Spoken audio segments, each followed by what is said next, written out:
Hello YouTube world, my name is Nicholas Montez and you're watching my YouTube channel, The Teenage Movie Critic, and welcome, and I'm so glad to have you guys back here together again. And today, we're doing a top 5 list for most anticipated films of 2023, not retro, the new films that are actually coming out in the year of 2023.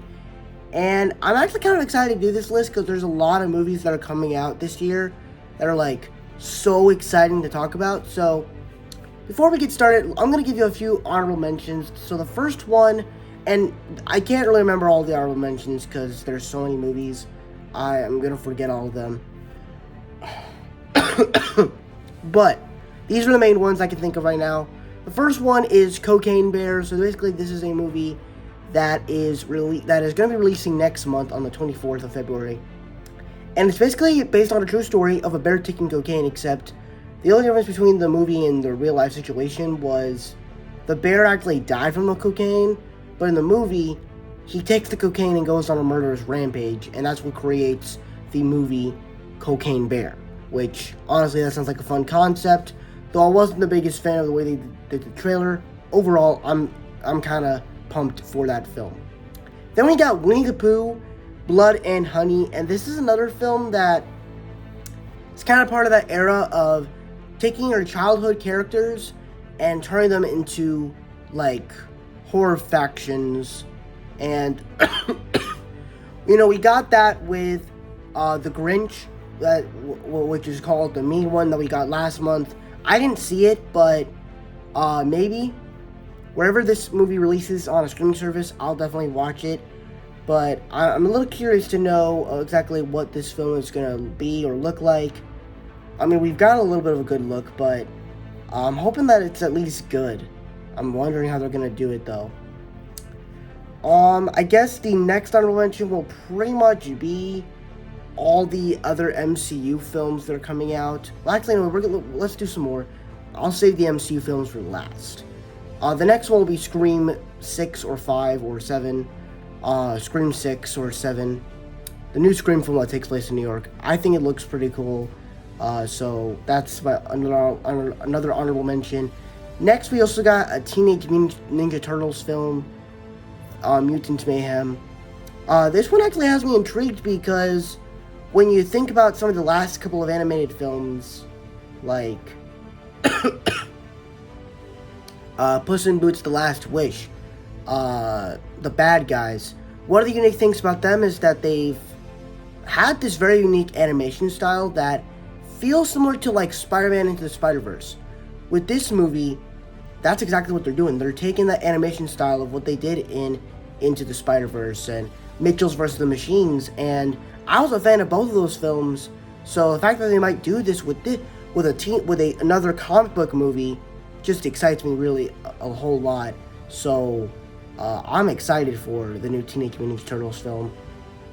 Usually, some people think it should be live action, but if it's gonna be animated, then then we all know this shit's gonna be fire. And then I think the last thing that I'm excited for 2023, pretty much all the MCU films that are coming out this year. Now, to be clear, I am extremely excited for Phase 5 as a whole. I'm thinking that it will definitely fix what Marvel's been doing the last couple of years. My thing about these films that are coming out this year, they don't really have me as excited as I do with other projects for the future of the MCU. Like, for example, Ant-Man and the Wasp: Quantumania. I'm excited for that film. Of course, you know, you got the third and final Ant-Man film. You got finally going to the quantum realm, actually getting to see Jonathan Majors as Kang the Conqueror. So that all that stuff is going to be good. Seeing Bill Murray in here, seeing an adult Cassie Lang in here, probably getting the tease of the Young Avengers, and just seeing a different world of the MCU is going to be cool. Then you get Guardians of the Galaxy Volume 3, which is going to be the final film of the Guardians franchise. You're getting a great villain. You're probably going to have a lot of emotion, a lot of great funny moments, but also great James Gunn soundtrack.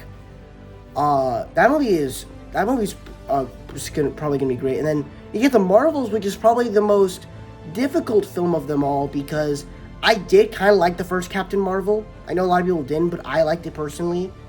And the only thing that really excites me is that we're gonna see Ms. Marvel, Captain Marvel, and Monica Rambeau team up. That's all we know. Like, we don't know really much of the story.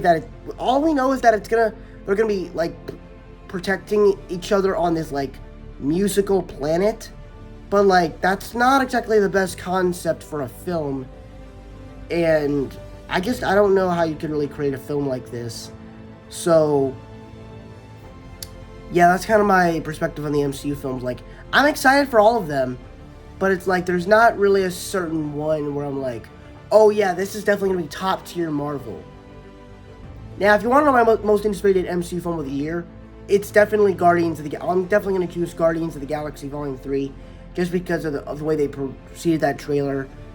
It might change because we're getting a new Ant-Man trailer this Monday on the 9th, but overall, Guardians of the Galaxy Volume 3 is my most anticipated MCU film of the year. Alright, so now we're done with honorable mentions. Let's go ahead and get into that list, shall we?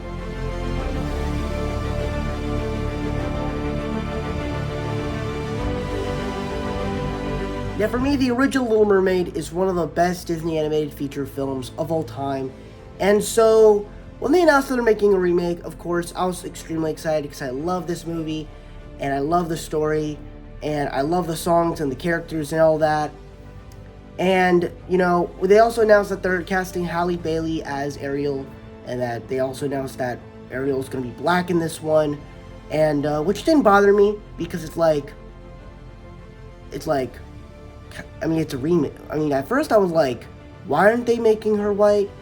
But if I'm being honest, it's like, she looks like Ariel. Like, yeah, she's not white, but she looks like Ariel. She fits what Ariel would be. And even then, she looks incredible in the Ariel suit and the seashells and the tail and everything. She looks perfect as Ariel. But even then, they're kind of updating it in a very altruistic way, and especially that trailer we got back at D23 in September. That trailer was fantastic. I mean, the way that the movie looks, from the water shots to the reef shots, I mean, the whole movie looks incredible. And I'm wondering when we're going to get another trailer, and that's the thing about May. May is going to be packed with movies. You got this one, you got Fast X, and then you got Guardians of the Galaxy Volume 3, which actually kicks off the month. So it's like it's a whole month packed with movies that I just want to go out and see. So I'm extremely excited for The Little Mermaid, and I'm hoping that they are able to capture that funness, but at least tell a great story without just repeating and rehashing what you did in the first movie. And do something like Jungle Book.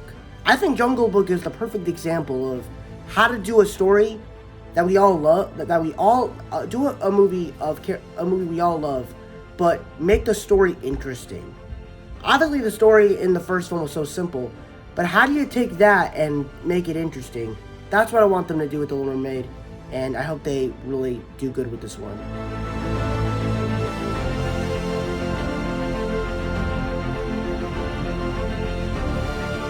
Now, for me, I was a huge fan of the original Spider-Man Into the Spider-Verse. I just loved everything about that film, from the animation to it. Like, it's a great animated film. The character, it's a great Spider-Man movie, and it's just overall a great movie as a whole. And so when they announced that they're making a sequel, I was like, yes, I'm down for that. I cannot wait for more awesomeness. But and then like all the stuff that they were announcing for this film, like like it's gonna have 6 different animation styles. It's gonna take place in 6 different universes. It's gonna have so much of these spider people with Spider-Man 2099 and bringing in all these other spider people. Like, it just sounds so crazy and wild and wacky and massive, and I love it. I love seeing those characters. And from the trailers that we've gotten, like, I want to see more of Miles Morales, Spider-Gwen, and Peter B. Parker. And, I mean, from the first 2 trailers we got, from the one that we got back in 2021, that had a tease of Miles and Gwen's relationship, as well as seeing Spider-Man 2099 in action for the first time. And then you get that trailer that we got a couple weeks ago on December 13th. And it just looks awesome as we're having like this whole Spider-Man Civil War happening. And even then, Spider-Man 2099 still looks like a complete badass. I mean, he's literally beating the crap out of Miles. And overall, I'm just so excited for this film. I will say, I do have some things I'm a little bit skeptical for. First off, I can't put it a little bit higher because I would have just kept it as an honorable mention, but I love the first one so much that I had to put it in the top 5. But the reason why it's not on the list, why it's a little bit lower, is because first off, we don't know what exactly the story is yet. Sure, we could tell that it's probably going to be a Spider-Man Civil War storyline, and certain Spider-Man are going to be on Miles' side, some Spider-Man are going to be on Spider-Man 29's side, but we don't know exactly why. And also, if they're going to bring in Tom Holland, Tobey Maguire, and Andrew Garfield Spider-Man in this film, they really need to find a way to make that story good, that connects with what happened in No Way Home. Because if they're just cameos because they're cameos, that's just gonna be messed up. Because that's not what these films are made for.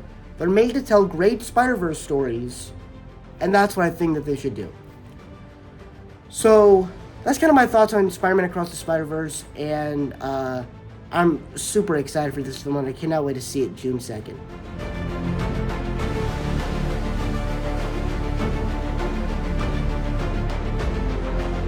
Now, this was a film that I didn't really know what to think about going into it, because we didn't really get a first look at it. We also heard some weird castings, like Chris Pratt is going to be playing Mario, and that Jack Black is playing Bowser. And we heard all these weird castings for all these different characters. But I gotta say, for the 2 trailers that we've gotten, they've proved that this looks like an actual Mario film. Like, besides all the castings, which I think some of it sounds great, not crazy about about Mario yet. I love hearing Jack Black as Bowser, Charlie Day as Luigi, Anna Taylor, or whatever her name is, as Princess Peach, possibly Seth Rogen as Donkey Kong. All that stuff sounds great, but I mean, the way that the whole movie looks, and the fact that this is an Illumination film. This doesn't look like an Illumination film. This looks like something Sony would make. And that wouldn't even be possible because Sony's kind of doing better with their animation movies. And if you think about it, this would probably have been a cartoon. This probably would have been like a cartoonish movie, if I'm being honest. But I think the animation style fits more perfectly for this one. Sorry about that. But like, I mean, the whole movie just looks perfect, from like the flying fish to the different worlds to getting the flower power and the squirrel costume, and then like the Yoshis, and then the army of turtles. All that looks great. And then the big thing, you put it on top, you get Rainbow Road and Mario Kart, and it just, this is probably gonna be the biggest animated film of the year. Spider-Man Across the Spider-Verse is gonna be a great movie, but this is definitely gonna be a big animated film. Probably second best animated film of the year. I hope that this movie actually does work, and not only will it be a great film for Mario fans, but hopefully it's actually a good movie in general, and that it actually tells a story that is cool.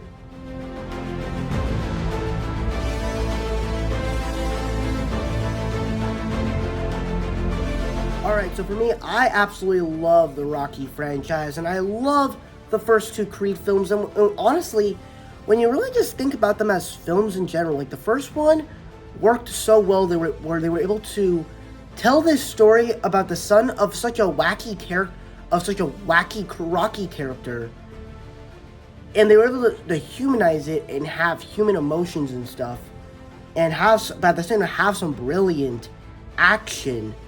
And then you get into Creed 2, and it humanizes that tragic story in such a great way.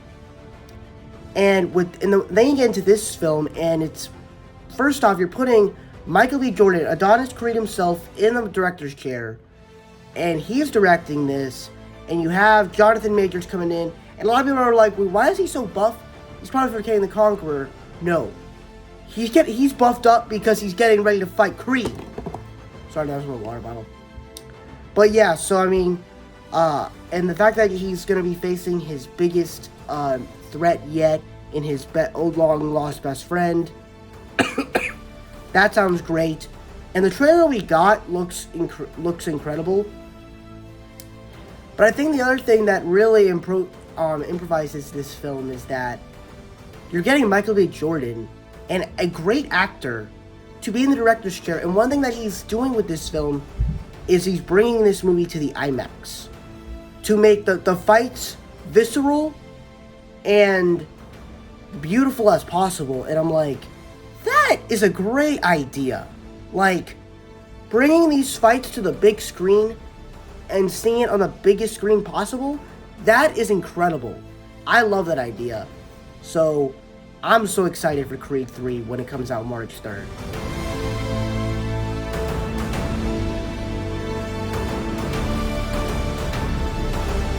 So I would say besides Disney, Pixar is I think one of the great things about Pixar is they're able to tell just such great original stories. Great examples of this are like Inside Out, Coco, well, not really Coco, but more like Monsters, Inc., Toy Story. One of the great things about all these films is that they take these original concepts that sound so stupid. Like, why would the idea of toys coming to life? That sounds so stupid. But they managed to make it a fun kids movie. Monsters, Inc. It's a movie about these monsters who live in this world, but they scare kids because they have to power their city. And then you get Inside Out, which is basically the world inside your mind, the world inside your head. And then you get Elemental, which basically explores the elements of life. Fire, earth, water, air, all of that. And from the trailer that we got, it looks incredible. I think the last two Pixar films we got, which were Turning Red and Lightyear, I think were good Pixar movies. But they didn't touch me in the way movies like Soul or Inside Out or Toy Story did. And for me, I feel like that this is going to be a very fun movie. But I hope what I'm really excited for is just the world that we're about to explore here, the world we're about to encounter. And I cannot wait to watch Elemental. So that's why it's my most anticipated film of the entire year of 2023. And that's my list. Thank you guys so much for watching. I really hope you enjoyed. Don't forget to like, comment, and subscribe. All my social media stuff is in the about section over there. And I'll see you guys in the next video. Bye-bye.